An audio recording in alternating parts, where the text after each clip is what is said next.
Alright बच्चों, तो now I am starting with Miraj.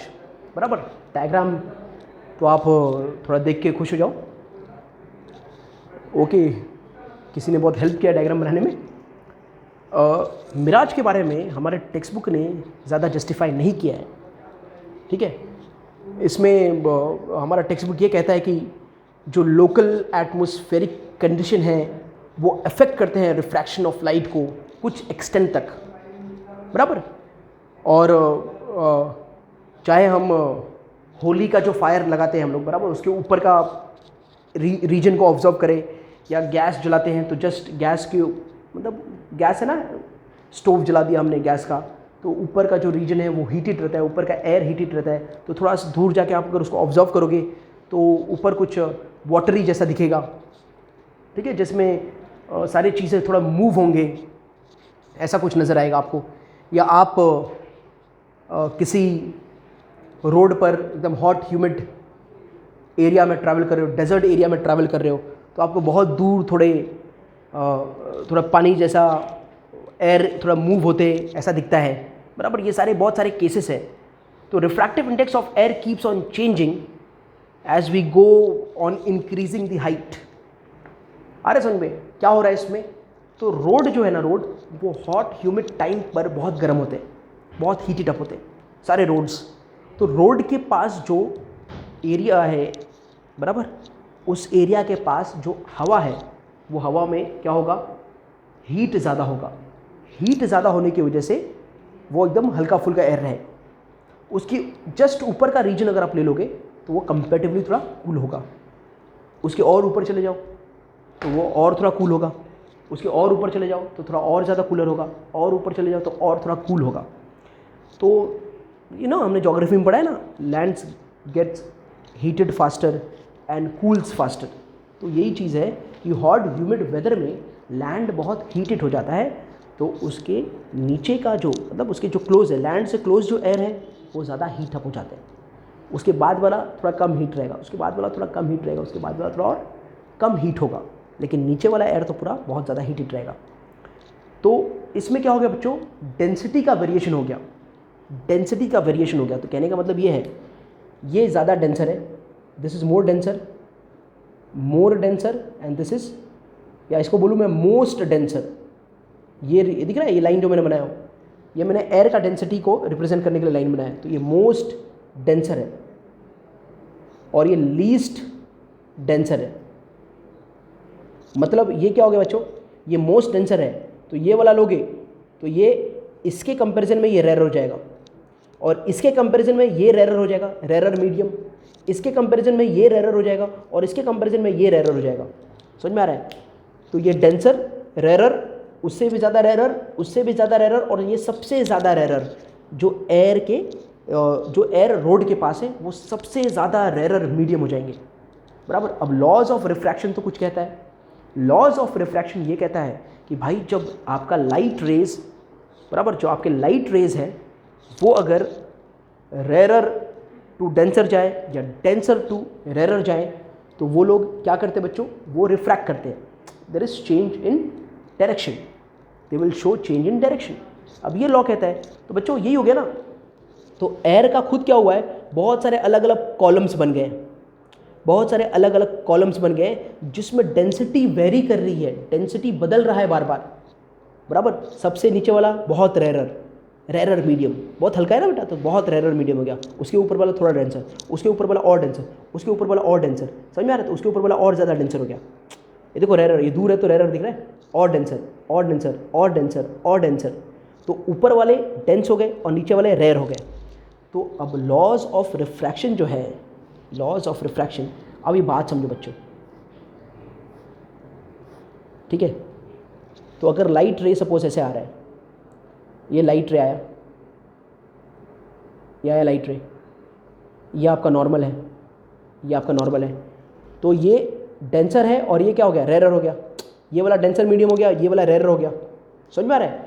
तो ये क्या करेगा बच्चों, ये कैसा मूव करेगा, डेंसर टू रेयर जाएगा तो अवे फ्रॉम नॉर्मल जाएगा या टूवर्ड्स नॉर्मल जाएगा, it will go denser to, जब रेयर जाता है it will go away from normal. तो ये अवे गया, अब ऐसे जाएगा। यहाँ पर आप बनाओ, अभी क्या बनाओगे, नॉर्मल बनाओगे एक और, अगेन अब ये इसके कंपैरिजन में ये डेंसर हो गया, अब ये रेयर हो गया, तो अगेन डेंसर टू रेयर जा रहा है, तो और अवे जाएगा। आ रहा है समझ में? तो देखो ये कैसा पाथ जा रहा है, ये पाथ कर्व हो जा रहा है, ये पाथ कैसे हो जा रहा है बच्चों, कर्व हो जा रहा है। तो ये जाके यहाँ पर कहीं इसको मिलेगा, यहाँ पर और बनाओ तो ये और जाएगा। तो ये पूरा पाथ जो है ना बच्चों ऐसा कर्व पाथ फॉलो कर रहा है। क्यों? क्योंकि it is going from denser to rare medium. जब डेंसर टू रेयर मीडियम जाएगा तो ये कर्व पाथ फॉलो करेगा। कौन? हमारा लाइट रे ऐसा कर्व पाथ फॉलो करता है। और ऐसे बहुत सारे अलग अलग कॉलम्स है, बहुत सारे अलग अलग कॉलम्स है, तो ये बहुत सारे रिफ्रैक्शन को सफ़र करके ऐसा हमारा एक कर्व पाथ फॉलो करता है। It follows a curve path.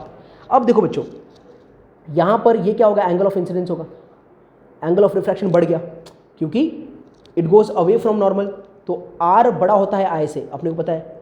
यहाँ पर एंगल ऑफ इंसिडेंस जो भी था उससे ज़्यादा ये होगा, दिख रहा है ना आपको, देखो ये वाला एंगल ऑफ इंसिडेंस ज़्यादा होगा, तो ये वाला एंगल ऑफ रिफ्रैक्शन और ज़्यादा हो जाएगा। यहाँ पर एंगल ऑफ रिफ्रैक्शन और ज़्यादा हो जाएगा, तो angle of refraction increases continuously. Angle of refraction continuously increase होता है, बराबर। ये हमारे बुक में दिया नहीं है बच्चों, मैं आपको जस्टिफाई करने के लिए बता रहा हूँ।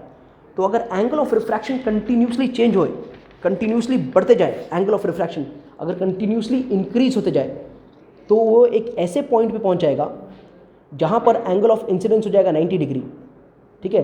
तो एंगल ऑफ रिफ्रैक्शन, अगर एंगल ऑफ इंसिडेंस 90 बन गया तो लाइट रिफ्रैक्ट नहीं करेगा, लाइट रिफ्लेक्ट करेगा। क्या करेगा? रिफ्लेक्ट करेगा, ठीक है। तो यहाँ पर अगर आप देखोगे तो ये ऑब्जर्वर है, ये ऑब्जर्वर है, ठीक है। ये झाड़ से इसका लाइट आया, यहाँ पर आया, क्या करेगा? ये नॉर्मल बना इधर, अवे फ्रॉम नॉर्मल, तो ये अवे फ्रॉम नॉर्मल गया। ये नॉर्मल बना इधर, ये अवे फ्रॉम नॉर्मल गया, बराबर। तो ये पॉइंट पर क्या हुआ बच्चों? ये पॉइंट पर ये जो एंगल ऑफ इंसिडेंस है, ये जो एंगल ऑफ इंसिडेंस है, ये angle of incidence greater than 90, ये पॉइंट पर। तो जब angle of incidence greater than 90 हो जाता है ना, तो लाइट जो है अब वो दूसरे मीडियम में नहीं जाएगा, उसी मीडियम में रिफ्लेक्ट कर देगा। तो ये लाइट ने रिफ्लेक्ट कर दिया, ये लाइट ने क्या कर दिया? रिफ्लेक्ट कर दिया, ठीक है। अब ये उसके वजह से जब जो ऑब्जर्वर है इसको रिट्रेस करेगा, तो जब ये लाइट को रिट्रेस करेगा तो ये हमारा ऑब्जेक्ट था, ये हमारा इमेज यहाँ पर बन रहा है, समझ में आया? तो ऑब्जर्वर को लगेगा कि भाई यहाँ पर झाड़ है, the tree is here, but actual में ट्री तो यहाँ पर है। तो इस ट्री का रिफ्लेक्शन यहाँ पर दिखेगा, इस ट्री का यहाँ पर रिफ्लेक्शन दिखेगा, समझ में आया? तो ऐसे ही डेजर्ट एरिया में ना कहीं पर पानी का रिफ्लेक्शन दिखता है, तो ऐसा लगता है ऑब्जर्वर्स को कि वहाँ पर वाटर का सोर्स है, लेकिन ऐसा होता नहीं है। ऐसा लगता है कि वहाँ पर ट्रीज़ है, लेकिन ऐसा होता नहीं है, बराबर। ये सिर्फ एक धोखा होता है। आई बात समझ में? एक धोखा है। तो मिराज जो है एक धोखा है। ये क्यों होता है भाई? तो ये रिफ्रैक्शन ऑफ लाइट की वजह से होता है। किसकी वजह से होता है बच्चों? रिफ्रैक्शन ऑफ लाइट की वजह से होता है, बराबर है। क्या होता है इसमें क्या होता है? तो एयर की डेंसिटी अलग अलग डेंसिटी में बटी पड़ी है, ज़्यादा डेंसर, फिर कम डेंसर, फिर कम डेंसर, जैसे जैसे नीचे आएगा कम डेंसर और रेयर हो जाएगा। तो जब light denser to rare travel करेगा तो it will move away from normal, तो इसकी वजह से वो कर्व पाथ फॉलो करेगा। अब एक ऐसा पॉइंट आएगा जहाँ पर angle of incidence more than 90 हो जाएगा। ये होता है आपका एंगल ऑफ इंसिडेंस, ये एंगल ऑफ इंसिडेंस। यहाँ पर आपका एंगल ऑफ इंसिडेंस और बढ़ जाएगा, ये पॉइंट पर वो ज़्यादा ऐसा हो जाएगा क्योंकि मोर देन 90 हो जाएगा। तो जिस पॉइंट पर angle of incidence more than 90 होगा, लाइट रिफ्रैक्ट नहीं करेगा, लाइट क्या करेगा? रिफ्लेक्ट कर देगा उसी मीडियम में। मतलब कहने का मतलब ये है, ये आप अभी टोटल इंटरनल में पढ़ोगे इस चीज़ को, ये लाइट का सोर्स है, बराबर है। ये सीधा गया तो सीधा जाएगा, ये आपका वाटर है, ये वाटर है और ये सपोज एयर है, तो ये डेंसर मीडियम और ये रेयर मीडियम। अब ये जो लाइट ऐसा जाएगा, बराबर है, वो अवे फ्रॉम नॉर्मल जाएगा, तो ये एंगल ऑफ इंसिडेंस है, ये एंगल ऑफ रिफ्रैक्शन है। ये लाइट जो ऐसा जाएगा तो again angle of incidence away from normal, ठीक है बच्चों। तो यहाँ देखो ना, एंगल ऑफ इंसिडेंस कम होगा, यहाँ पर थोड़ा ज़्यादा हो गया है, अब यहाँ पर जाएगा तो और ज़्यादा हो गया ना एंगल ऑफ इंसिडेंस। तो अगर ये इतना ज़्यादा हो गया कि ये 90 बन गया, कितना बन गया बच्चा? 90, तो ये क्या हो जाएगा? रिफ्रैक्शन ऐसा होगा, ये रिफ्रैक्शन ऐसा होगा, उसी लाइन पर होगा, जो लाइन बांटता है ना मीडियम को, उसी लाइन पर होगा। और अगर एंगल ऑफ रिफ्रैक्शन, ये एंगल ऑफ रिफ्रैक्शन जो है, अगर ये 90 से ज़्यादा हो गया, ये मोर देन 90 हो गया, तो ये लाइट जो है इसी में वापस आ जाएगा। मतलब रिफ्रैक्ट होके एयर में नहीं जाएगा, रिफ्रैक्ट होके एयर में नहीं जाएगा, वाटर में आ जाएगा, वाटर में आ जाएगा। तो यही केस इस मिराज वाले केस में होता है, ये जो चीज़ है मैंने बताया ना आपको, यही चीज़ किस में होता है, ये मिराज की कंडीशन में होता है। तो आपको कुछ समझ में आया कि नहीं आया मिराज के बारे में? फ़िलहाल आपको ज़्यादा कुछ याद नहीं रखना है इसमें, ये सिर्फ एक फिनोमेना है जो हमको हेल्प करेगा ट्विंकलिंग ऑफ स्टार को स्टडी करने में, ठीक है। तो मिराज के ऊपर एक छोटे से नोट्स आते हैं, नोट्स में बहुत लिमिटेड पॉइंट्स होते हैं, वो लिमिटेड पॉइंट्स आपने लिख दिया तो आपका काम हो जाएगा, कोई टेंशन वाली बात नहीं है, ठीक है। तो ये कुछ लिमिटेड पॉइंट्स हैं जो हम लिखेंगे इस मिराज के बारे में। अगर आपने डायग्राम बना लिया तो ऊपर लिख देना, ऊपर वाले एयर कूल है, नीचे वाला एयर हॉट है, तो ये रेरर मीडियम है और वो डेंसर मीडियम है। तो लाइट ट्रैवल करेगा ऑब्जेक्ट से, डिस्टेंट दूर का ऑब्जेक्ट से, मतलब ये डिस्टेंट ऑब्जेक्ट पे होता है, नज़दीक वाले ऑब्जेक्ट पे नहीं होता है। तो दूर के ऑब्जेक्ट से जो लाइट आएगा वो क्या करेगा बच्चों, लॉज ऑफ रिफ्रैक्शन के हिसाब से रिफ्रैक्ट करेगा। तो direction of light keeps on changing according to law of refraction, यानी लॉ ऑफ रिफ्रैक्शन क्या कहता है इसमें, डेंसर टू रेरर यानी अवे फ्रॉम नॉर्मल। तो इस तरह direction of light keeps on changing. अच्छा, एट अ पॉइंट, इस एक पॉइंट पर जब angle of incidence will become more than 90 then the light rays reflect, तो लाइट रे रिफ्लेक्ट करते हैं, ये रिफ्लेक्ट कर गया उसी मीडियम में इंस्टेड ऑफ रिफ्रैक्शन, और रिफ्रैक्ट करने के बजाय वो रिफ्लेक्ट कर जाता है। तो जब ऑब्जर्वर बराबर ये ऑब्जर्वर तक लाइट गया ना, तो ऑब्जर्वर ऑलवेज रीट्रेसेस द पाथ। तो ये कहाँ से आ रहा है, तो ये जब लाइट आएगा रिट्रेस करेगा तो ये ऐसे जाएगा। तो उसको ऑब्जर्वर को ये लगेगा भाई जो लाइट रे डिस्टेंट ऑब्जेक्ट से आ रहा है ना, वो ऑब्जेक्ट से नहीं आ रहा है, in fact it is coming from its image, in fact it is coming from its image not from the object. ये ऑब्जर्वर को लगेगा, ये ऑब्जर्वर को लगेगा बराबर है कि भाई ये ऑब्जेक्ट से नहीं आ रहा है, हमें पता है ऑब्जेक्ट से आ रहा है, पर ऑब्जर्वर क्या लगेगा, नहीं नहीं ये ऑब्जेक्ट से नहीं आ रहा है, ये इसके इमेज से आ रहा है जो कहीं पर ग्राउंड पर है। तो when observer retraces the path, the light ray coming from the distant objects appears to be coming from the image of the object inside the ground. इसी को हम कहते हैं क्या, मिराज कहते हैं। समझ में आ गया आपको? This is known as mirage. तो अब हमें समझना है ट्विंकलिंग ऑफ स्टार को बच्चों। तो ट्विंकलिंग ऑफ स्टार को समझने के लिए हम एक काम करते हैं, हम यहाँ पर हमारे ये समझो, ऐसा समझ लेते हैं कि हमारे एयर का डिफरेंट डेंसिटीज़ हैं, ठीक है, और ये हमारे यहाँ पर स्टार है। अब स्टार से जो लाइट आया वो लाइट यहाँ पर इंसिडेंट था। अब इसमें क्या है बच्चों ना, ये रेरर है, ये रेरर है ऊपर, नाइट टाइम पे स्टार दिखता है। तो नाइट टाइम पे जो गर्म हवाएं हैं ऊपर चले जाते हैं और जो कूलर एयर है वो नीचे हो जाते हैं, मतलब ऐसा हम समझते हैं बात को, because again land gets heated faster and it cool faster, बराबर है। तो हल्की चीज़ें ऊपर हैं और हैवियर चीज़ें नीचे हैं, ये बात समझो आप लोग। ये बनेगा आपका नॉर्मल, ये आपका कौन होगा, नॉर्मल। अब लाइट जब रेरर टू डेंसर जाएगा, रेरर टू डेंसर जाएगा तो it will bend towards normal, तो ये लाइट टुवर्ड्स नॉर्मल बेंड होगा, ये लाइट भी टुवर्ड्स नॉर्मल बेंड होगा, अरे बस ये लाइट भी टुवर्ड्स नॉर्मल बेंड होगा। तो ऑब्जर्वर जो यहाँ पर खड़ा है, ऑब्जर्वर जो यहाँ पर खड़ा है वो जब लाइट को रीट्रेस करेगा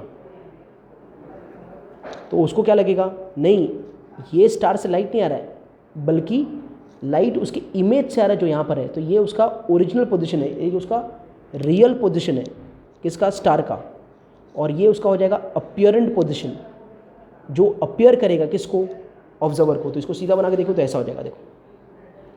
तो ये लाइट रे आया, टुवर्ड्स नॉर्मल बेंड किया, टुवर्ड्स नॉर्मल बेंड किया, टुवर्ड्स नॉर्मल बेंड किया, क्योंकि ये डेंसर, और ये डेंसर 1, ये डेंसर 2, यानी ज़्यादा से ज़्यादा डेंसर होता जाएगा, तो ये टुवर्ड्स नॉर्मल बेंड करेगा।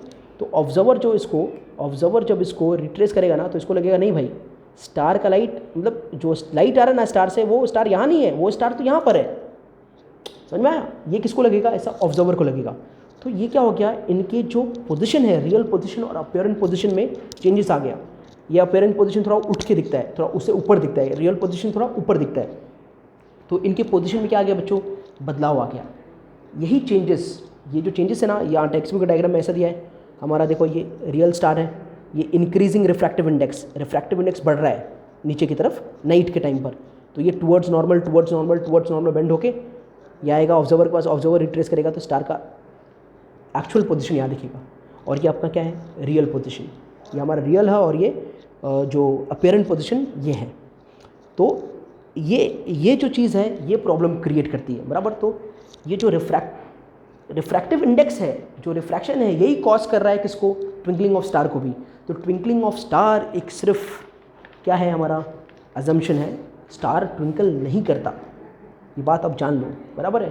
तो पछताने की बात नहीं है कि हमने ट्विंकल ट्विंकल लिटिल स्टार पढ़ लिया, बराबर, लेकिन ये फिनोमेना है एक जो रिफ्रैक्शन की वजह से होता है, रिफ्रैक्टिव इंडेक्स की वजह से होता है। तो आपको बेसिकली लिखना क्या पड़ेगा, तो आपको डायग्राम बनाना पड़ेगा कि ये कैसे होता है। दूसरा, आप कुछ पॉइंट्स मैं आपको बता दूं, ये पॉइंट्स आपको आ जाने चाहिए आंसर्स में, बाकी आप कोई भी बुक से आंसर लिखोगे तो परफेक्ट होगा, कोई प्रॉब्लम नहीं है। तो ट्विंकलिंग ऑफ स्टार का सबसे पहला रीज़न आप ये लिखो कि refractive index of air changes continuously. Air का रिफ्रैक्टिव इंडेक्स कंटिन्यूसली चेंज होता है।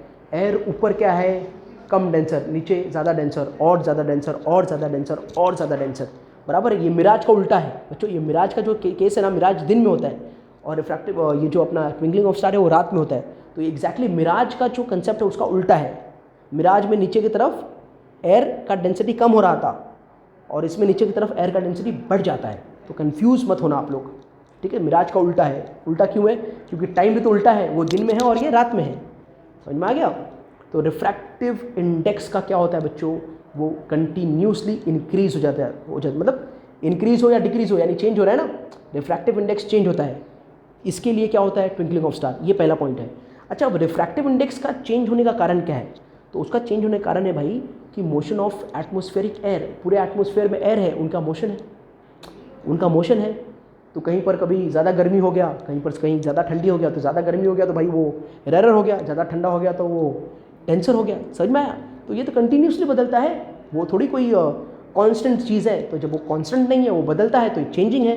तो अगर मोशन ऑफ एटमॉस्फेरिक एयर बदल रहा है बार बार, तो रिफ्रैक्टिव इंडेक्स भी बदलेगा। दूसरा कारण क्या है, changing in density and temperature of air. Air की डेंसिटी बदलेगी बार बार और टेम्परेचर बदलेगा तो भी क्या बदलेगा, रिफ्रैक्टिव इंडेक्स बदलेगा। तो रिफ्रैक्टिव इंडेक्स दो चीज़ों पे मैटर करता है, एक motion of atmospheric air, motion तो हमेशा बदलेगा, changing in density and temperature, density and temperature भी हमेशा बदलेगा। इसीलिए refractive index keeps on changing continuously, ठीक है।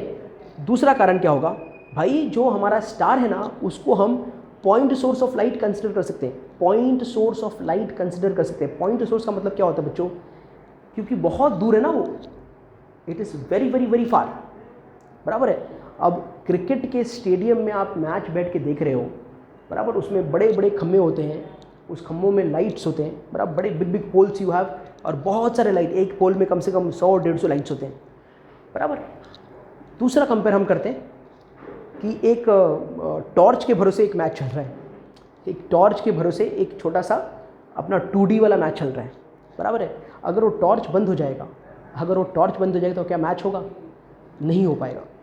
लेकिन ये बड़े से पोल्स के लाइट्स में, जिसमें 150-200 एक साथ लाइट है, उसमें 2 लाइट ख़राब हो गए तो क्या मैच रुक जाएगा, नहीं रुकेगा, बराबर। क्योंकि बाकी जो लाइट्स हैं उसमें, बराबर, 100-200 में जो बाकी लाइट है, वो लोग वो 2 खराब लाइट के जो लाइट देने की क्षमता है ना, उसको कवर अप कर लेंगे।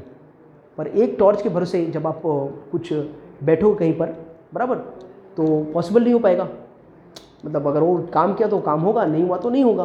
तो ऐसे ही वो टॉर्च जो है, एक टॉर्च, उसको आप समझ लो पॉइंट सोर्स ऑफ लाइट, और ये बहुत सारे लाइट तो पॉइंट सोर्स, मतलब बहुत सारे पॉइंट सोर्स के लाइट हो गए। तो पॉइंट सोर्स ऑफ लाइट हम क्यों बोलते हैं बच्चों, it is very very far, बहुत दूर है, बहुत दूर है। इसके लिए हम उसको कंसिडर करते हैं it is a point source of light, बराबर, क्योंकि it is at very very large distance from the observers, बहुत दूर होते हैं स्टार्स, पता है आपको शायद। थर्ड पॉइंट बोलो कि स्टार लाइट जो है वो continuously undergo refraction before entering the observer आई।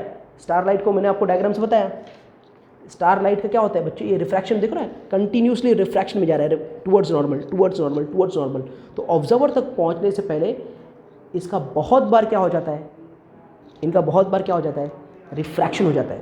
तो ये तीसरा पॉइंट है। तो ये तीनों पॉइंट आने चाहिए आपके आंसर्स में। तो इस आंसर को आप किस तरह से आप इसको डिफाइन कर सकते हो भाई, कि the apparent position of the star keeps changing, apparent position of star keeps changing, why, this is because the motion of the atmospheric air and changing air density temperature, बराबर। और क्यों होता है ये, क्योंकि भाई ये पोजीशन इनका चेंज क्यों होता है, ये पोजीशन जो स्टार का है, बराबर, स्टार का जो पोजीशन है ये चेंज क्यों होता है, क्योंकि भाई पहला पॉइंट क्या है कि एयर का मोशन चेंज हो रहा है, एयर का मोशन कंटिन्यूसली चेंज हो रहा है, और इनकी डेंसिटी चेंज हो रही है, और इनका टेम्परेचर चेंज हो रहा है। दूसरा, because of this the refractive index of air keeps on changing, और इसकी वजह से एयर का रिफ्रैक्टिव इंडेक्स चेंज होते रहता है। Because of the change the position and brightness of the star keeps on changing, और अगर रिफ्रैक्टिव इंडेक्स बनेगा तो स्टार का पोजिशन चेंज होगा और उसका ब्राइटनेस, मतलब अगर एयर हमारी तरफ स्टार लाइट का ज़्यादा लाइट रिफ्रैक्ट करेगा तो स्टार हमको ब्राइट दिखेगा, और अगर एयर हमारी तरफ कम लाइट दे रहा है उसका तो स्टार हमको डिम दिखेगा। बराबर, ज़्यादा लाइट आया ब्राइट, कम लाइट आया डिम, ब्राइट डिम, तो ये ब्राइट डिम जो है ना उसको ट्विंकलिंग बना देता है बच्चों। बराबर, दिस बार बार मतलब इट डिपेंड्स, अब स्टार लाइट तो एक ही है लेकिन वो डिपेंड हो गया ना बच्चों कि हमारी तरफ कितना लाइट आ रहा है, हमारी तरफ कितना लाइट आ रहा है। बराबर, तो उस पर डिपेंड करेगा। जैसे कि कभी कभी सूरज के सामने भी बादल आ जाते हैं तो हमारी तरफ कम लाइट आता है। बराबर, और हम थोड़े दिन में थोड़ा खुश हो जाते हैं, चलो कम गर्मी लग रही है, और जैसे ही बादल हटा फिर सूरज एकदम तगड़ा हो गया। तो ऐसी हो गया बात कि कभी वो स्टार लाइट के सामने भी बादल आ जाते होंगे, वो हवा आ जाता होगा तो उस स्टार से हमारी तरफ कम लाइट आ रहा है, ठीक है, और जैसे ही बादल हट गए वो स्टार से हमारी तरफ ज़्यादा लाइट आ रहा है। तो ये बार बार जो, और वो एक ही पॉइंट सोर्स है बच्चों, एक ही पॉइंट सोर्स है, तो ये बार बार जो ब्राइट डिम का कॉम्बिनेशन है ना, वही चीज़ उसको ट्विंकलिंग बना देता है, वही चीज़ उसको क्या बना देता है, ट्विंकलिंग बना देता है। बराबर, ये बार बार जो ब्राइट डिम का कॉम्बिनेशन है, क्योंकि डिपेंड करे ना वो कि हमारी तरफ एटमॉस्फेयर कितना लाइट रिफ्रैक्ट करने वाला है स्टार का, वो डिपेंड करेगा किसके ऊपर, एटमॉस्फेयर के ऊपर। तो एटमॉस्फेयर अगर हमारी तरफ स्टार का ज़्यादा लाइट रिफ्रैक्ट करेगा तो ब्राइट अपेयर करेगा, अगर कम लाइट रिफ्रैक्ट करेगा तो डिम अपेयर करेगा। ऑलराइट, अब दूसरा क्वेश्चन इसमें ये आ जाएगा आपको कि फिर प्लैनेट क्यों नहीं ट्विंकल करते हैं, why planet do not twinkle. तो प्लैनेट ट्विंकल इसलिए नहीं करते हैं, ये समझने के लिए आप ये बोलो कि भाई सबसे पहले स्टार का पॉइंट रखो क्या याद कि बहुत दूर है वो। प्लैनेट्स कंपेयर टू स्टार थोड़े हमारे नज़दीक है, ठीक है, तो ये डिस्टेंस का पॉइंट लिख देना आप कि भाई स्टार तो बहुत दूर है लेकिन कंपेयर टू स्टार प्लैनेट्स हमारे थोड़े नज़दीक है। दूसरा, स्टार तो पॉइंट सोर्स ऑफ लाइट है पर planets point source of light नहीं है, बल्कि हम इसको collection of point source of light बोल सकते हैं, यानी एक बड़ा सा सोर्स ऑफ लाइट जिसमें बहुत सारे छोटे छोटे पॉइंट सोर्स ऑफ लाइट है, ठीक है, बहुत सारे पॉइंट सोर्स ऑफ लाइट है। तो मान लो अगर एटमॉस्फेयर ने प्लैनेट का लाइट ये वाले पार्ट को रोक लिया तो बाकी जो इतने पार्ट हैं, अरे वो तो लाइट देंगे हमको। बराबर, सेकंड टाइम एटमॉस्फेयर ने ये वाले पार्ट को रोक लिया तो ये वाले पार्ट को रोक लिया तो इतने तो लेंगे, मतलब इतने तो लाइट देंगे हमको। नेक्स्ट टाइम इतने पार्ट को रोक लिया तो इतने तो लाइट देंगे हमको। तो एवरेज जो है, एवरेज लाइट जो आएगा प्लैनेट के पास से हमारी तरफ, वो हमेशा क्या होगा, कांस्टेंट होगा। समझ में आएगा, इसलिए प्लैनेट ट्विंकल नहीं करेंगे। This is the reason why planet will not twinkle, because the average light which is going to come towards us from the planet will always remain constant. So near to Earth as compare to star, ये पहला point आएगा। Planets are near to Earth as compare to stars, they can be considered as collection of point source of light, और इसे हम collection of point source of light consider कर सकते हैं।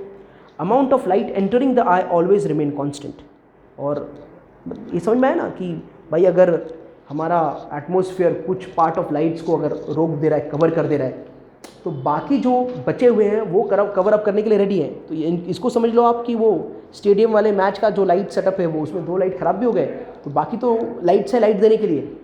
ऐसे ही होता है कि it is collection of point source of light. तो if some part of the collection is not working, so others are working. Next time if some of them are not working, तो बाकी जो बचे हैं वो तो काम दे रहे हैं। तो एवरेज जो है, एवरेज हमेशा कांस्टेंट रहेगा, इसलिए आपके प्लैनेट्स ट्विंकल नहीं करेंगे। That is the reason why planets do not twinkle. बच्चों, एक कंसेप्ट समझते हैं हम लोग जिसका नाम है advanced sunrise and delayed sunset. बराबर, ये भी आपका एटमॉस्फेरिक रिफ्रैक्शन के ऊपर ही डिपेंड करता है, इसलिए मैं आपको करवा दे रहा हूँ, ठीक है। तो ये मान लेते हैं हमारा हॉरिजॉन है, दिस इज़ हॉरिजॉन, ठीक है। जैसे ही सन हॉरिजॉन पे आता है, वैसे हमको जो हम ऑब्जर्वर्स हैं, हम अर्थ पर, बराबर, अर्थ के ऊपर जो हमारे ऑब्जर्वर्स हैं उनको, ये मान लो अर्थ है हमारा, तो अर्थ के ऊपर जो ऑब्जर्वर है, जब सन हॉरिजॉन पे आ जाएगा तो हमको सन दिखने लगता है। बराबर, हॉरिजॉन के नीचे रहेगा तो नहीं दिखेगा, मतलब एक पार्ट ऑफ दी अर्थ के जो वासी हैं उनको दिखने लगेगा सन जब हॉरिजॉन पे पहुंचता है। तो तो ऐसा मान लिया जाए जैसे ही सन यहाँ पर है, ठीक है बच्चों, तो ये हमारे एटमॉस्फेयर के लेयर्स हो गए। तो सन हॉरिजॉन के नीचे है, अभी सन दिखेगा क्या हमको? अभी सन दिखेगा नहीं, सन दिखेगा नहीं, हॉरिजॉन के ऊपर जाएगा तो दिखेगा। अब ये सन से जो लाइट है ना बच्चों, ये लाइट बराबर, ये लाइट कर्व पाथ फॉलो करेगा।